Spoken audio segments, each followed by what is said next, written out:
시간 우리 함께 교독하며 읽은 야고보서 5장 우리 1절에서 11절. 우리 오전에도 야고보서 말씀을 살펴봤지만 우리 3개월 동안 살펴봤던 야고보서의 오늘 이제 마지막 말씀입니다. 오늘 함께 읽었던 이 본문을 가지고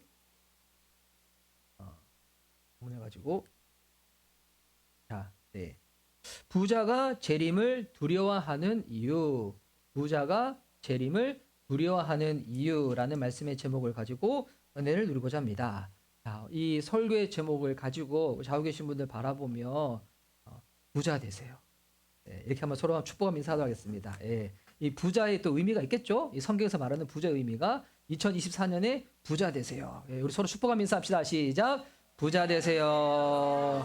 부자 되세요. 예, 부자 되셔요. 예.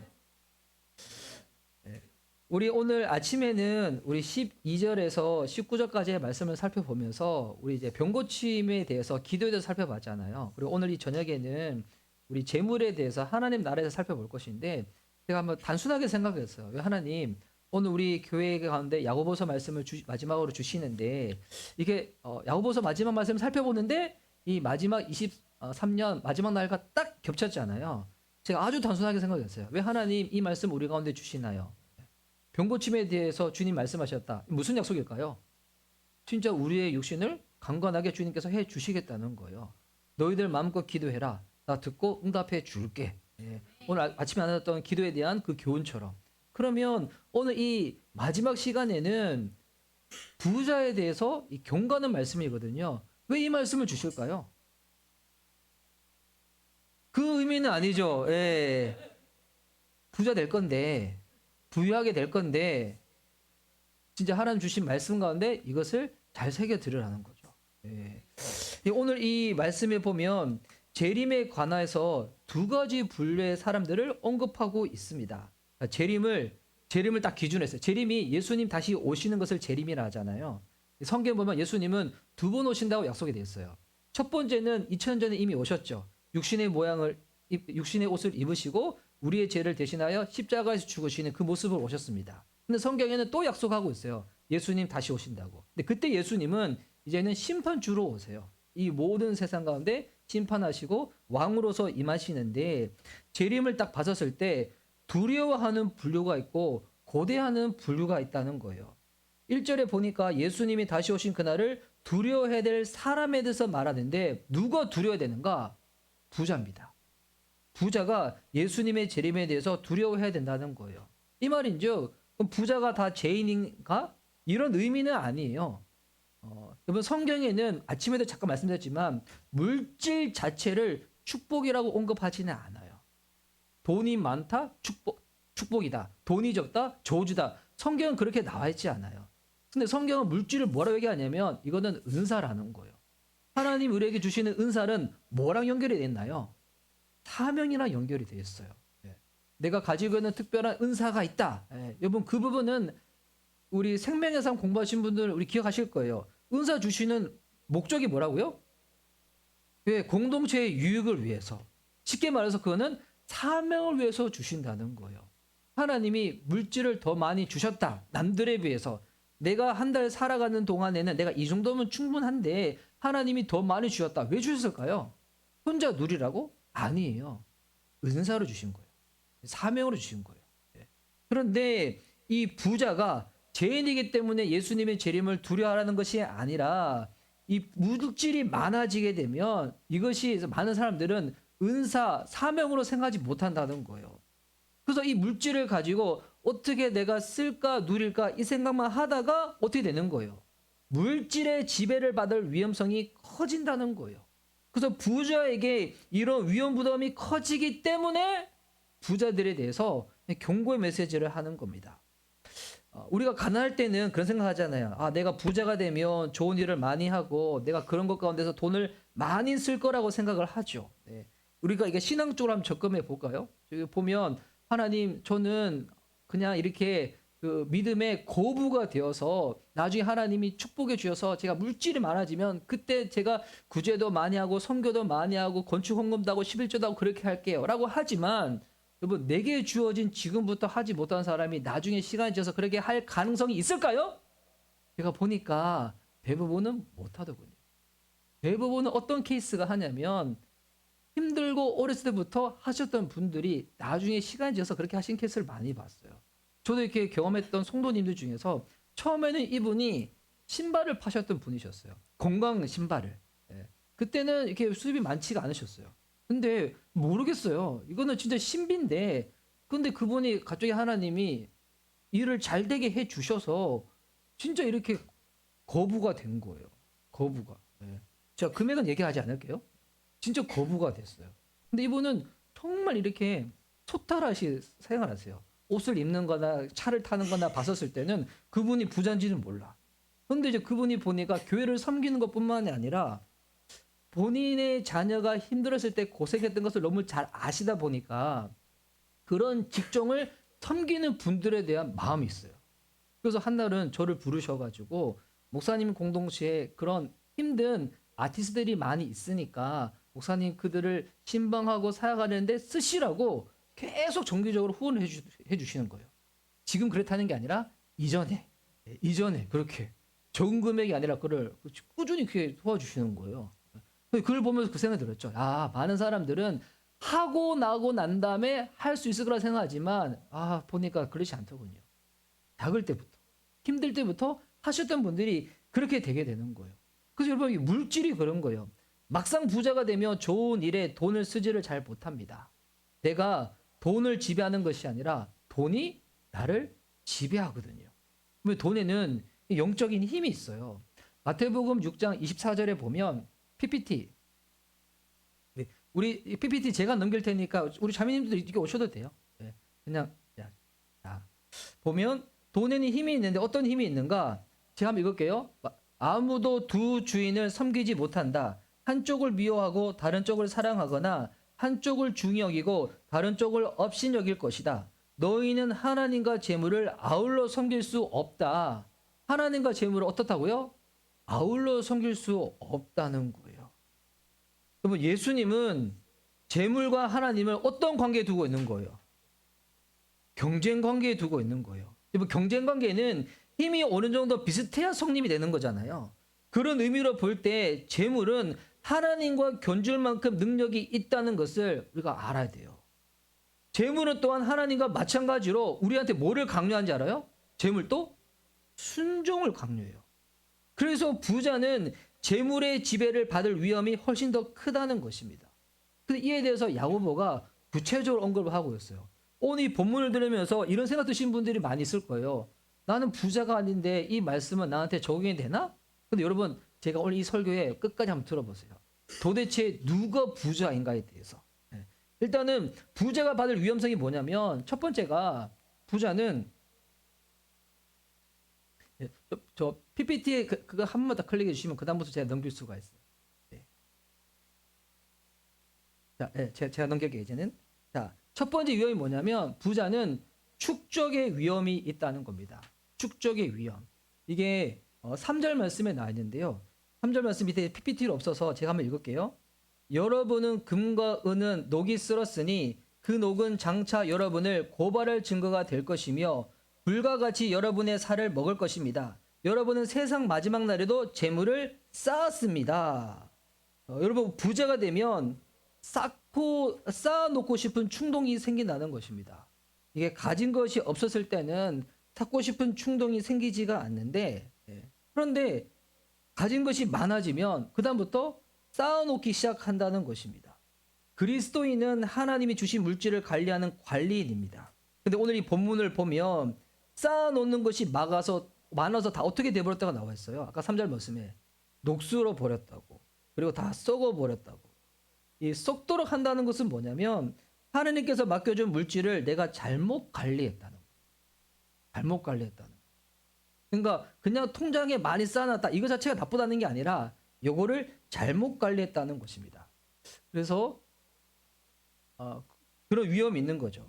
그래서 우리 한국에서는 그러잖아요. 이게 정권이 바뀔 때마다 경제 사정에 바람이 불잖아요. 그래서 그때는 부존 축제자들이 전전긍긍하잖아요. 이때 쌓아놓은 재물이 부존 축제의 증거가 되는 겁니다. 근데 이게 마찬가지로 심판 때에 쌓아놓은 부가 하나님의 관리 노릇을 잘못이라는 것에 증거가 된다는 거. 증거가 된다는 거. 그러니까 하나님이 남들보다 필요에 있어서는 더 많이 주신 것, 이거 왜 주셨다고 계속 이렇게 생각하셔야 돼요. 이거 은사구나. 이거 사명이구나. 하나님 나라 위해서 쓰라고 내게 주신 거구나. 이렇게 돼야 되는데, 근데 이거를 드리지 못하고 사용하지 못하고 쌓아놓기만 쌓아놨다. 이게 여러분, 이게 나중에 이 부정의 이 씨앗이 되어진다는 것입니다. 많아지게 되어가지고. 두 번째 위험은 뭐냐면 착취의 위험입니다. 착취의 위험. 이게 4절 말씀인데요. 4절 말씀이 안 나오고 자꾸 7절 말씀이 나오지? 자, 4절 말씀 제가 읽을게요. 보십시오. 여러분은 밭에서 곡식을 벤 일꾼들에게 주지 않고 가로챈 품삯이 소리를 지르고 있습니다. 그래서 그 일꾼들의 아우성 소리가 전능하신 주님의 귀에 들어갔습니다. 왜 부자가 되면 그 다음부터는 가치의 기준이 돈으로 변합니다. 성공의 기준도 돈에 근거하게 됩니다. 아무리 인격을 갖춘 사람이라 할지라도 가난하다. 그러면 그 사람 초라해 보인다. 그럼 그 사람에 대해서 무시하게 돼요. 존경하지 않게 되는 거예요. 이 가치 기준이 돈에 두었기 때문인 것입니다. 근데 그런 사람들은 사람을 만나는 그 근거를 어디에 두는가? 돈에 둬요. 돈. 그래서 손 벌릴 듯한 사람이 있으면 잘 만나지도 않아요. 사귀지도 않아요. 만약 이런 사람들이 병원을 운영한다. 환자가 온다. 물론 환자를 고쳐주면 돈을 벌겠지만 환자를 볼 때마다 뭐로 볼까요? 돈으로 보는 거예요. 이런 사람들이 학교를 운영한다. 교육보다는 재물에 관심이 더 있으니까 가방을 들고 교문을 들어서는 학생들이 다 뭐로 보일까요? 돈이 들어오네? 등록금이 들어오네? 이렇게 보일 거예요. 그러니까 모든 가치 기준이 돈이 될 때 그다음부터 어떻게 된다고요? 사람들을 착취하게 되는 거예요. 이 성도분들 만나면 가끔씩 그런 얘기 들을 때가 있거든요. 어디 가서 일을 하고 이렇게 이렇게 일을 하는데 본인 위에 상사가 보니까 그 회사 보니까 돈이 많으신 분인데 근데 밑에 사람을 대할 때 완전히 심하게 대한다는 그런 이야기들. 왜 그럴까요? 사람을 볼 때 내가 무언가 추구하고자 하는 목적을 이루기 위한 수단으로 사람을 보기 때문에 그런 거거든요. 근데 돈이 많아지면 이렇게 되어 버린다는 거예요. 그래서 이 야고보가 경고를 주는 당시의 이 대상들은 부유층을 이루고 있는 주지였던 것으로 보이고 있어요. 이 주지가 어떻게 하는 거예요? 품꾼들의 하루 품삯을 주지 않는 거예요. 공궁하고 가난한 품꾼들을 학대하지 말며 그 품삯을 당일에 주고 해준후까지 끌지 말라는 말씀이 신명기 말씀에 있어요. 율법에 있어요. 이거 알고 있으면서도 어떻게 하는 거예요? 돈은 썩도록 쌓아도 자꾸 마음 가운데 부족한 마음이 들어요. 야, 참 신기하지 않아요? 예. 여러분 그런 마음 저만 갖는 마음인가? 아무리 쌓아보세요. 아무리 쌓아도 충족이 될 것 같아요? 아니에요. 더 쌓아놓고 싶은 부족한 마음만 더 생기게 돼요. 그래서 어떻게 하게 된다고요? 착취하게 된다는 거예요. 근데 이들에게 심판의 날이 두려울 수밖에 없는 거죠. 마지막이 아니라 이 세 번째 또 위험은 뭐냐면 사치의 위험입니다. 사치의 위험. 이 5절 말씀에 있는데요. 자, 제가 한번 읽을게요. 여러분은 이 땅 위에서 사치와 쾌락을 누렸으며 사륙의 날에 마음을 살찌게 하였습니다. 옛날에는 그랬다고 하잖아요. 이 사이가 처갓집에 가면 씨암탉을 잡았다고. 예. 잡을 닭을 다른 닭보다 어떻게 하냐면 더 많이 먹여가지고 살찌게 만든대요. 근데 이제 사이가 오는 날이 어떤 날입니까? 사륙의 날이 되는 거죠. 이 사이가 올 때 가장 슬픈 짐승, 이 씨암탉이 되는 거죠. 근데 이 야고보는 이것을 사치하는 부자의 비유를 하고 있는 거예요. 근데 우리는 흔히 사치하면 이 생각하잖아요. 비싼 것을 사는 것을 사치라고 생각하잖아요. 그런데 더 정확한 의미는 뭐냐면 경제적 효용 가치가 있잖아요. 근데 그거 이상의 것을 추구하는 게 이 사치입니다. 그러니까 예를 들면 어떤 것은 비싸지만 품질이 좋은 거 있잖아요. 여러분 그런 경험할 때 있죠. 이렇게 신발 사는데 아주 저가 사서. 근데 보니까 몇 번 쓰다가 보니까 1년도 못 가고 막 헐어져 버리는 거예요. 그런데 신발 사는데 조금 돈을 줘뒀더니 야 제품이 정말 좋아가지고 오랫동안 쓰는 거예요. 제가 이제 그렇게 쓰는 것 중에 하나가 뭐냐면 저 가방이거든요. 가방. 저 가방을 이전에 저희 이제 이전 교회 공동체에서 저한테 생일 선물로 주셨어요. 그런데 저 가방이 저보고 사라 하면 좀 비싸서 못 살 것 같아요. 근데 저 써보니까 왜 좋은 걸 쓰는지 알 것 같아. 예. 브랜드 말하지 않을게요. 와 정말 좋은 것 같아요. 예. 저는 이 정장 이 정장도 오늘 자매님이 월급을 타고 저한테 딱 주신 거예요. 근데 이 정장은 제가 맞춤 양복인데 보니까 너무 비싼 거예요. 가서 하는데. 그런데 맞춤 양복을 한번 입어봤더니 알 것 같아. 왜 기성복보다 맞춤복이 좋은지. 우리 추천합니다. 맞춤복. 예. 예, 그래서 이게 보니까 지금 아직까지 입잖아요. 이거 저 되게 오래됐거든요. 오래됐고. 야, 이런 것들은 효용 가치가 있어요. 오집전이 돈을 줘서 할 바에는 딱 이게 우리 학생들 이해하는 바로는 아이패드 사는데 그냥 사양 안 좋은 거 샀다가 나중 지나면 금방 후회하잖아요. 아니구나, 모르구나. 자, 그런데 처음에 좋은 거 딱 샀더니 어떻겠습니까? 계속 쓰잖아요. 이런 게 있는데, 그런데 이거 품질 향상에는 그다음부터 한계가 있죠. 한계가. 품질이 어느 정도 수준에 이르면 그 이상의 부가가치는 용도와 효용과 상관이 없습니다. 그다음부터 뭐예요? 허영을 만족시키기 위한 거죠. 허영을 만족시키기 위해서 물건을 구입하는 것을 사치라고 하는 거예요. 단순히 비싼 거 사는 게 사치가 아니라 허영을 위해서 물건을 구입하는 것을 사치라 합니다. 사치가 왜 생기는가? 이기심에서 나오는 거예요. 하나님이 우리를 세상에 보내신 목적은 왜 보내셨습니까? 이웃을 섬기라고 보내셨는데 이웃을 섬길 수 있는 시간, 재물, 그래서 건강을 주셨는데 그런데 이것을 자기만을 위해서 사용을 할 때 사치가 되는 것입니다. 제가 이게 몸에 들고 있는 것 중에 저 가장 사치품이 있어요. 근데 이것도 솔직히 그래도 제가 산 게 아니라 선물 받은 거예요. 제가 이제 오늘 의도한 건 아닌데 제가 오늘 그걸 하고 왔네? 그게 뭐냐면 저 허리띠. 저 이렇게 이거 이제 예전에 어디 가서 누가 선물로 주었어요. 저는 허리띠가 비싸봤자 다 뭐 몇만 원 하는 줄 알았어요. 근데 이 허리띠가 나중에 제가 가격을 알았는데 제가 몰랐는데 어떤 분이 목사님 어떻게 그런 허리띠를 하세요? 제가 이 허리띠가 도대체 얼마길래 그러 싶어가지고 나중에 검색했는데 이거 나중에 재테크 해야 되겠다. 돈 없을 때.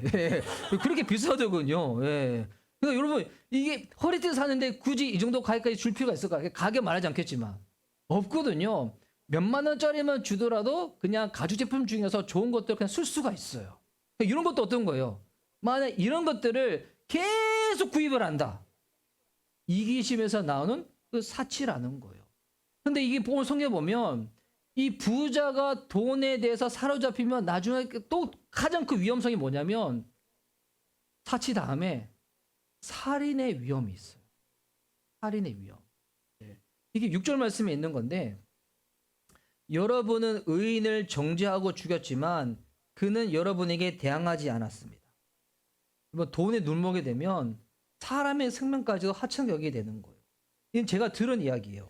우리나라에 차가 처음 들어왔었을 때 이제 그때 자동차 보험이라는 것이 생겼잖아요. 근데 그때 이런 말이 있었대요. 사고로 사람을 치어서 다치게 하면 차라리 그럴 바에는 차를 뒤로 빼가지고 아예 치워 죽여버려라. 사망해서 보상을 해주는 것이 치료법이 무는 것보다 훨씬 싸다. 이야, 뭐 진짜 무서운 이야기 아니에요? 진짜 무서운 이야기? 근데 여러분 이런 진짜 무서운 이야기가 우리 뉴스 통해서 보고 있잖아요. 우리나라에서 이루어지고 있잖아요. 돈에 지배받고 돈의 노예가 되면 살인도 섬찟지 않은 사람이 될 수 있다는 거예요. 왜냐? 돈의 노예가 되면 돈이 요구하는 무엇이든지 하게 되기 때문에. 여러분 이게 돈의 능력이에요. 돈이 우리에게 요구하는 충성입니다. 여러분 가운데 이제 이 얘기 딱 하면 제가 그럴 거예요. 아, 목사님, 저는 그런 부자가 아니에요. 이런 경고야 부자한테만 해당되지 나한테는 해당 안 되는 것 같아요. 근데 여러분 우리 이거 잘 아셔야 돼요. 저와 여러분이 대한민국에 산다는 것만 하더라도 저는 부자라고 생각합니다. 대한민국 산다면 하더라도. 이게 여러분 믿겨지지 않으신 분들은 선교지에 꼭 한번 가보세요. 선교지에 처음 가시는 분들이 여러분 가장 먼저 깨닫는 게 뭐냐면 우리나라가 정말 부유하게 잘 사는 나라구나. 요거 깨닫게 돼요. 해를 가도 아니 우리나라보다 잘 사는 나라를 가든지 아니면 우리보다 못 살아도 휴양지 위주로 가다 보니까 이거 잘 모르잖아요. 근데 정말 선교지로 가보세요. 그러면 진짜 우리나라가 잘 사는구나. 잘 사는구나. 여러분 그런 의미에서 오늘 부자에게 주신 경고는 여러분 이거 우리에게 하시는 말씀이에요. 우리에게 하시는 말씀. 저는 올해보다 내년에 우리 성도님들이 정말 물질적으로도 더 부족함이 없었으면 좋겠습니다. 근데 물적 부족함이 혹여나 만약에 내가 원하는 만큼 채워지지 않는다 하더라도 우리는 생각하셔야 돼요. 우리는 이미 부자라는 거예요. 부자라는 거예요. 다시 말씀드리지만 재물이 적을 때는 우리가 재물을 지배하지만 재물이 많이 쌓이면 재물이 우리를 지배합니다. 그럼 여기서 중요한 거는 재물을 은사로 주셨다, 재물을 사명에서 주셨다면 재물의 노예가 되지 않는 방법이 중요한 거잖아요. 재물의 노예가 되지 않는 방법이 두 가지가 있는데 이게 뭐냐면 흩음과 투자입니다. 흩음과 투자. 이 두 가지 방법인데 일단은 자꾸 흩는 겁니다. 다른 말로 하면 흘려보내는 거죠. 저는 흘려보내는 것 중에서 가장 중요한 것 중에 하나가 저는 11조 생활이라고 생각합니다. 우리 이제 교회 성도님들은 제가 이 얘기해도 시험 안 들 거라고 믿습니다. 제가 이제 올해 초에 헌금 설교를 딱 하게 되었을 때 되게 긴장했었거든요. 아, 우리 성도님들이 어떻게 사는지 다 아는데 이 설교가 좀 괜히 시험 들까 봐. 근데 이제는 제가 자신하고 있어요. 이 얘기해도 시험 안 들 거라는 것. 아멘이시죠? 네, 아멘. 여러분, 11조를 하게 되면 여러분 생각해 보세요. 11조가 성경에 있는 내용인데 우리 생명의 삶 하신 분들은 구약과 신약을 통해 가서 제가 한번 설명을 드렸었잖아요. 왜 11조가 이걸 해야 되는 건가? 성경적으로 왜 이게 근거가 있는 것인가? 하나님 우리한테 11조를 요구했다. 하나님 우리 잘 되라고 요구하시는 걸까요? 망하라고 요구하시는 걸까요? 네. 창세기 22장에 보면 하나님이 아브라함한테 이삭을 바치라고 해요. 여러분 이게 말이 돼요?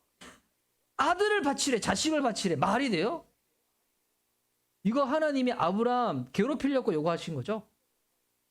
그 인생 망가지게 하시려고 요구하신 거죠? 아니에요.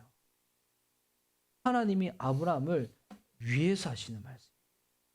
여러분 11조를 하면 여러 가지 혜택이 있어요. 하나님께서 기적적으로 채워주시는 능력도 체험하게 되고요. 우리의 믿음도 자라게 되지만 여러분 가장 큰 혜택은 뭐냐면 돈의 지배로부터 해방을 받게 됐습니다. 돈의 지배로부터. 여러분 이게 11조 안에 담겨져 있는 하나님이 우리를 향한 안전장치예요. 제가 사역자가 되고 나서 처음으로 받은 사례가 얼마냐면 제가 30만 원을 받았어요. 30만 원. 그때 제가 11조 했을까요? 안 했을까요? 그 전에도 했었죠. 했었지만 30만 원 했을 때 저는 11조를 안 했습니다. 저는 천열매 헌금으로 다 드렸어요. 그러면 그 다 드렸을 때 아니 이거는 제 신앙이에요. 저는 뭐 그렇게 하신 분도 있으니까 천열매 하나님께서 주신 이게 첫 열매이기 때문에 그냥 하는 건데 예전에 저 때는 이거 그냥 기본적으로 다 하셨어요. 목사님 때 다 그러셨죠. 우리 때는 다 그렇게 했었어요. 했는데 그러면 한 달 동안 제가 쫄쫄 굶었을까요? 주님은 넘치지는 않지만 부족함 없이 생활하는데 필요한 모든 것들을 채워주셨어요.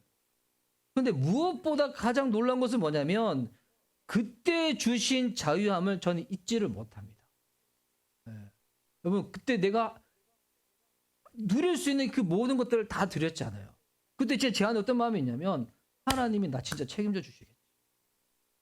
하나님이 나 그때 그럼 아직 어려서 그런지 모르겠지만 만약 못 먹어서 죽으면 순교겠지.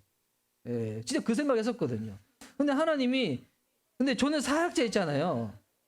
나중에 제 아내가 언젠가 동화책을 할 일이 있겠지만 동화책을 해서 대박이 나면 모르겠지만 저는 사역자이기 때문에 큰 돈을 모을 수는 없을 거예요.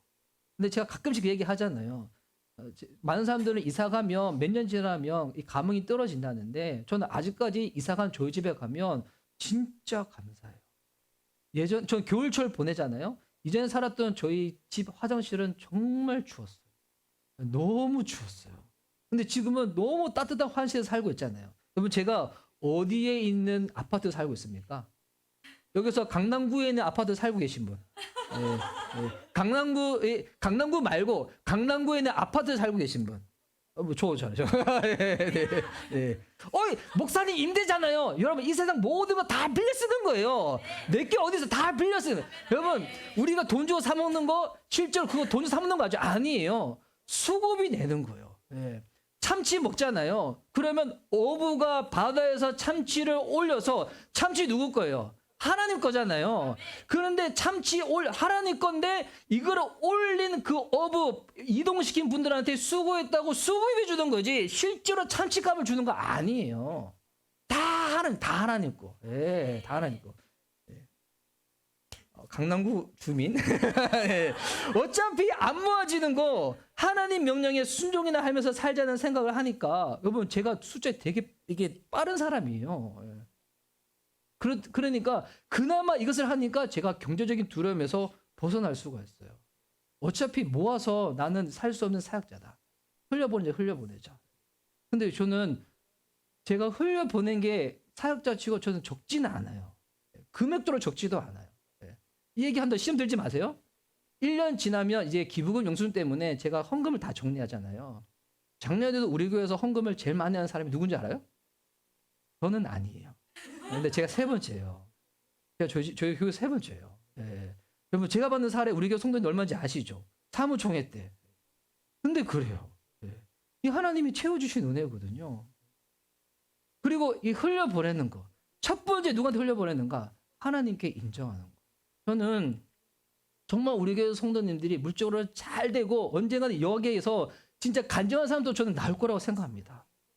그러기 위해서는 첫 번째 하나님 것을 인정해야 돼요. 하나님 것 인정 안 하고 여러분 세상에서 아무리 성공해도 그 간증이 무슨 효용이 있겠어요. 예. 두 번째 뭐냐면 영혼에 투자하는 겁니다. 예수님께서 말씀하시기를 너희는 재물을 땅에 쌓아두지 말라고 하늘에 쌓아두라고 하셨어요. 영혼이 남을 것에 투자하시면 영혼이 남는 것입니다. 그럼 영혼이 남는 것이 무엇일까요? 인간이 영혼이 남아요. 인간은 죽어도 총관님 지옥 가잖아요. 영혼 구령 사업에 투자하시기 바랍니다. 이 현명한 투자예요. 지금 돈을 어디에 쓰고 계신지 여러분 살펴보세요. 내가 사람을 돕고 키우고 영혼 구원하는데 투자하고 있으면 여러분 그 돈은 천국에 쌓아지고 있는 거예요. 네. 그 액수와 상관없이 내가 그 영혼을 위해서 섬기고 했다. 천국에 쌓아두고 있는 것입니다. 이렇게 할 때 우리는 돈의 노예되는 위험에서부터 벗어날 수가 있다는 거예요. 부자한테는 큰 위험이 따릅니다. 쌓인 돈은 우리를 지배하려고 하기 때문인 겁니다. 돈은 우리를 심판의 자리로 밀고 갑니다. 심판의 날에 그래서 부자들은 두려워하는 거예요. 그렇지만 핍박받는 자에게 이 날은 소망의 날이에요. 요한계시록 3장 3절 4절 말씀 보면 그러므로 내가 그 가르침을 어떻게 받고 어떻게 들었는지를 되새겨서 굳게 지키고 회개하여라. 만일 내가 깨어있지 않으면 내가 도둑같이 올 것인데 어느 때 내가 내게 올지를 너는 알지 못한다. 그러나 사대에는 자기 옷을 더럽히지 않는 사람이 몇이 있다. 그들은 흰 옷을 입고 나와 함께 다닐 것인데 그들은 그럴 자격이 있기 때문이다. 이 날은 하나님께서 우리의 눈물을 닦아주시는 날이에요. 우리가 받은 마음의 상처를 치료해 주시는 날이에요. 우리가 주님을 위하여 이 땅에서 여러분 고난 당한 거 주님이 보상해 주시는 날이에요. 예수님 오시는 그날이 바로 이러한 새로운 세계가 시작되는 날인 것입니다. 우리가 죽기 전에 예수님께서 오시지 않으면 우리는 죽는 날에 바로 예수님을 만나는 날입니다. 우리는 천국에 소망을 두고 살잖아요. 천국에 소망 두고 산다는 것은 현실 높이가 아니에요. 왜냐하면 이 세상은 어둠에 속했기 때문인 거예요. 믿음으로 정직하게 살려면 고난이 따라와요. 예. 우리 오늘 세 번째 자매님 인천에서 여기까지 예배 드리기 위해서 작은 고난이 있었잖아요. 예. 고난이 따라와요. 고난이라는 게 대한민국에서 고난이라는 게 누가 와서 날 죽이는 게 아니잖아요. 내가 주님 예배 드리려고 하고 주님 앞에서 정직하게 살려고 하는데 이 모습 보면서 이상하게 생각을 하는 거야. 그 고난이죠. 이 세상은 성도를 훈련시키는 장소입니다. 훈련소에 완전한 평안은 없습니다. 인간의 허지함, 텅 빈 이 구멍은 하나님만이 채워줄 수가 있어요. 여러분 이거 진짜 믿으셔야 돼요. 하나님만이 채워줄 수가 있어요. 네. 언젠가 남자친구도 만나고 배우자도 만나고 결혼도 하지만 행복한 가정을 꾸리지만 여러분 그때 또 깨달으실 거예요. 진짜 이거 하나님만 채울 수가 있구나. 그래서 야고보는 천국에 소망을 두고 사는 자들한테 권면을 해요. 참고 견디라고 권면을 해요. 참고 견디기 위해서 방법을 말하는데 이거 짧게 말하고 넘어갈게요. 첫째, 농부처럼 기다리는 겁니다. 농부처럼 기다리는 거. 이스라엘에는 2번의 비가 내려야 농사를 지을 수가 있습니다. 여러분, 이 농부가 조바심을 낸다고 해가지고 비가 빨리 올까요? 조바심 내는 거랑 비 오는 거하고는 전혀 도움이 안 됩니다. 농부는 그냥 하나님만 바라봐야 되는 거예요. 그래서 비를 기다리는 겁니다. 우리가 주님 바라보는 거죠. 두 번째는 뭐냐면 기다릴 때 원망하지 않는 겁니다. 원망. 이게 9절에 나오는 말씀인데 어려움의 원인을 나에게서 찾으려고 하지 말고 죄된 세상에서 살자면 억울한 일이 생길 수 있다고 생각하고 참으라는 거예요. 그리고 세 번째는 선지자처럼 참으라고 나옵니다. 선지자들은 하나님의 대변인이지만 선지자들처럼 핍박을 많이 받은 사람들이 없었습니다. 우리가 세상에서 정말 하나님이 원하시는 삶을 살면 어떤 형태로든 핍박을 받을 수가 있어요. 하지만 선지자들은 나중에 하나님의 칭찬과 보상이 있다는 것을 알았기 때문에 참았다는 거예요. 그리고 이 네 번째는 욥처럼 참으라는 거예요. 욥은 부유하고 다복한 사람이었는데 욥기 잘 아시죠? 하루아침에 모든 것을 다 잃었습니다. 우리는 욥 보면 나중에 그가 재산이 2배로 증식된 거 그만 바라보는데 욥의 고난은 뭐냐면 재난의 원인을 알 수 없었다는 거예요. 재난의 원한을. 저에게 오늘 예배 우리 교회에서 오늘 말씀 뽑기 할 때 첫 번째로 뽑으신 분이 누구냐면 여기 유나스 커피의 사장님이세요. 얘기를 듣는데 정말 제가 어떻게 말해줄 수 없는 힘듦이 많았어요. 나중에 이제 기도하고 그냥 이렇게 제 아내 안아드리고 보내드렸는데 이거 우리가 설명할 수가 없어요. 죄 때문에 고난이 닥쳤으니까 친구들은 회개하라고 자꾸 얘기하는데 여러분 그것도 틀린 얘기예요. 근데 마지막 이 욥의 결론이 어떻게 됩니까? 이 42장 5절 말씀인데 이 말씀을 우리 함께 읽도록 하겠습니다. 자, 시작. 주님이 어떤 분이시라는 것을 지금까지는 제가 귀로만 들었습니다. 그러는 이제는 제가 제 눈으로 주님을 뵙습니다. 우리는 고난 가운데 하나님을 만납니다. 축복 가운데 이제는 제가 제 눈으로 주님을 뵙습니다. 우리가 축복 가운데 하나님 만나면 너무 감사한 일인데 근데 대부분은 우리가 어려운 일이 닥치고 고난 가운데 하나님을 만납니다. 그렇기 때문에 참으라는 거예요. 견디라는 거예요. 여러분 이 세상은 잠시 몸담고 사는 출장 온 것과 같습니다. 그래서 우리는 천국의 소망을 두고 예수님 만나를 기대하면서 살아가야 합니다. 우리의 고향은 천국이잖아요. 천국. 그것을 바라보며 살라는 겁니다. 그럴 때 하나님이 내게 남들보다 더 많이 주신 것이 은사이구나, 사명이구나 깨달아져서 하나님께 올려드릴 수 있게 될 것입니다. 그와 같은 삶을 살 수 있는 저와 여러분 될 수 있기를 예수님의 이름으로 축복합니다. 아멘.